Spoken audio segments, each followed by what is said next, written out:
Babay, Amil. Kiss na, Papa. Aga-aga, nasa TV agad. Ah. Bye, Amilay. Yan, donya ko. Sarap, buhay. Bye-bye. Pero, siyempre, yung mami ko, kiss ko rin niya. So, bye-bye. Yan na, Bob.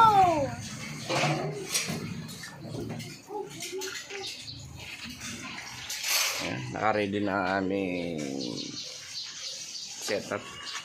Pakyat na kami sa gate 1 sa pwesto namin. Yun, maraming salamat sa lahat ng nanonood. At kahit sa panig ng mundo, maraming salamat sa inyo. Sa mga haters natin, maraming salamat. Dumadami yung view ko dahil sa inyo. I love you all. Tara, simulan na natin.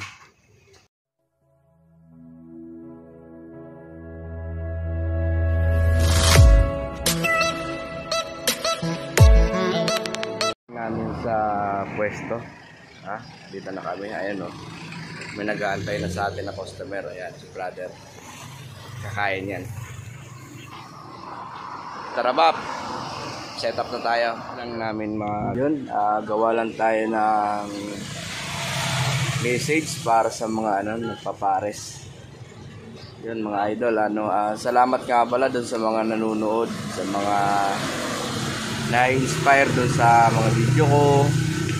Kaya lang naman ako gumagawa ng mga tutorial para magbigay ng inspiration sa iba. Yung mga pagluluto. Napakagaan sa pakiramdam na libre lang naman matuto. Libre lang magawa ng video tapos i-share natin sa iba. Yun. Yun nga pala. Dahil medyo matumal ngayon. Magpapasalamat lang tayo sa mga subscriber, sa mga nanonood, sa araw-araw na titiwala sa atin. Gawa lang tayo ng video, upload lang tayo ng upload dahil wala namang mawawala sa atin, diba? Yun, advice ko lang sa mga baguhan, hindi perket nakita nyo isang lugar is na malakas, may nagpapares, tapos malakas, bigla na lang kayong gagaya na hindi nyo muna napag-aralan o kaya wala sa puso nyo yung pagluluto. Yun, hindi basta-basta kasi ang pagpapares, hindi basta-basta luto ka lang ng luto, benta ka lang ng benta, hindi ganon. Alamin nyo muna yung estado ng lugar. Yun, magtanong-tanong muna kayo sa mga tao kung pwede bang ganito. Kasi sa akin ganon dati bago ako nagtinda. Nagtanong-tanong muna ako sa mga tropa ko, sa mga kakilala ko kung maganda ba yung ganitong business. Yun, hanggang sa sinuporta nila ako.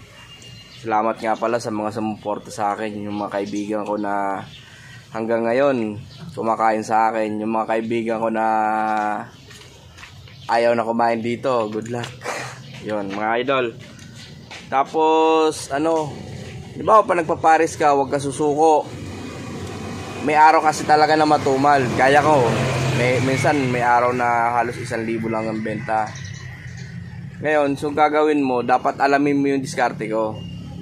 Yun lang ma-advise ko na hindi ka manghihinayang sa isang araw mo kasi wala namang masasayang sa'yo dahil yung sabaw, pwede mo na may tapon yun. Basta yung laman, aralin mo yung pagluluto ko ng laman kasi yun ang makakatulong sa'yo, hindi ka masisiraan ng laman dahil ang laman lang ang pinakamahal na puhunan.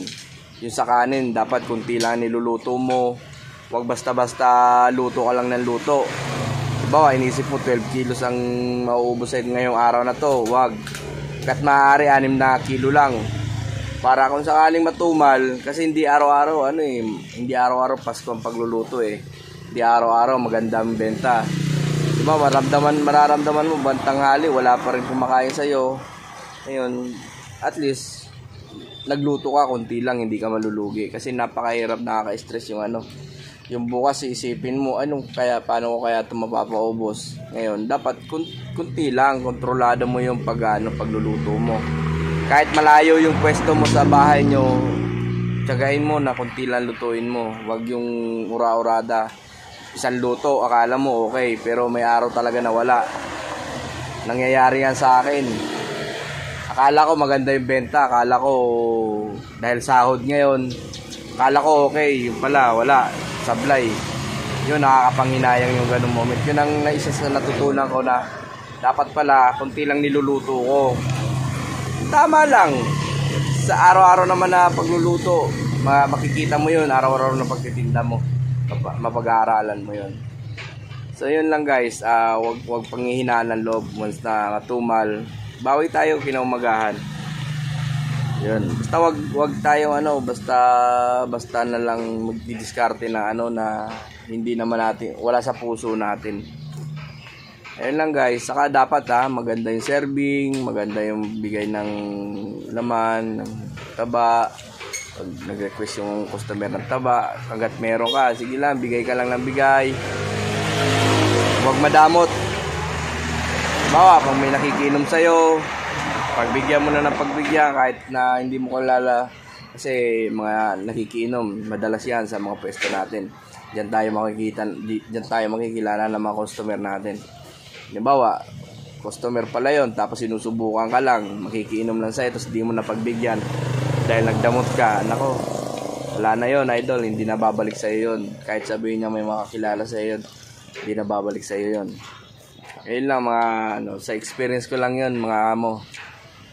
Yun, maraming salamat sa mga nanonood, lalo na sa mga OFW. Maraming nagme-message sa akin na pag-uwi nila, tuturuan ko sila.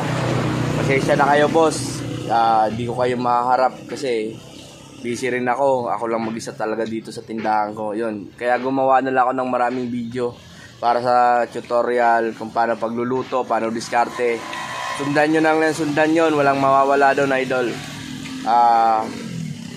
Lahat ng proseso nandun na. Ngayon kung may hindi ka naintindihan o kaya may tanong ka kung anong mga brand, sabihin mo sa akin, message mo lang ako.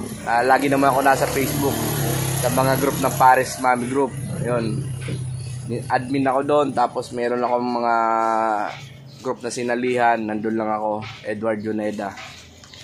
Yun, suportahan lang mga idol. Maraming salamat sa inyo. God bless. Peace out.